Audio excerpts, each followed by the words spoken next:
अब मैं तुम्हें उस कहानी में ले चलता हूं जिसे सबसे ज्यादा छुपाया गया। यह कहानी एक मां की है, न मरियम की, न रेबेका की, न किसी प्रसिद्ध स्त्री की जिसका नाम तुम्हारे बाइबल पाठ में दर्ज हो।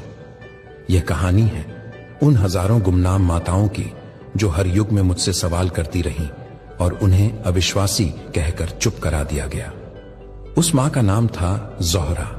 वह एक विदेशी थी, मसीही नहीं। पर जब उसका बच्चा बीमार हुआ, उसने मेरी एक तस्वीर देखी जो उसके पड़ोसी ने दी थी और उसने बस इतना कहा, अगर तू सच्चा है तो मेरे बेटे को छू दे।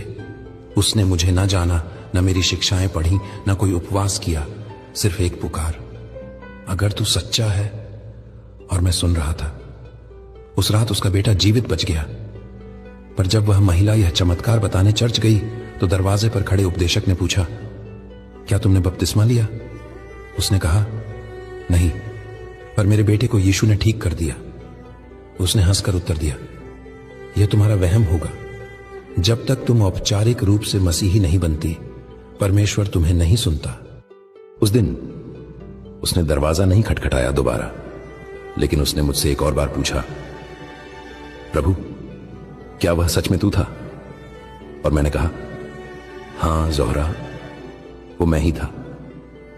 क्योंकि मैंने कभी नहीं कहा कि मुझे बुलाने के लिए तुम्हें सदस्यता लेनी होगी। मैंने कभी नहीं कहा कि तुम्हारे जाति, भाषा, धर्म या लिंग के आधार पर मेरी सुनवाई निर्धारित होती है। मैंने सिर्फ कहा, जो पुकारेगा मैं उत्तर दूंगा। तुम्हें सिखाया गया कि यीशु मसीह केवल विश्वासियों के प्रभु हैं। पर क्या तुमने मेरी सांसें देखी हैं जब मैं सूली पर लटक रहा था? क्या तुमने सुना था वो वाक्य जब मैंने कहा, हे पिता, इन्हें क्षमा कर, क्योंकि ये नहीं जानते कि क्या कर रहे हैं? मैं किससे कह रहा था? विश्वासियों से, या उनसे जिन्होंने मुझे कील ठोकी थी? ज़ोहरा की कहानी तुमने नहीं सुनी, पर वह मेरे दिल में दर्ज है।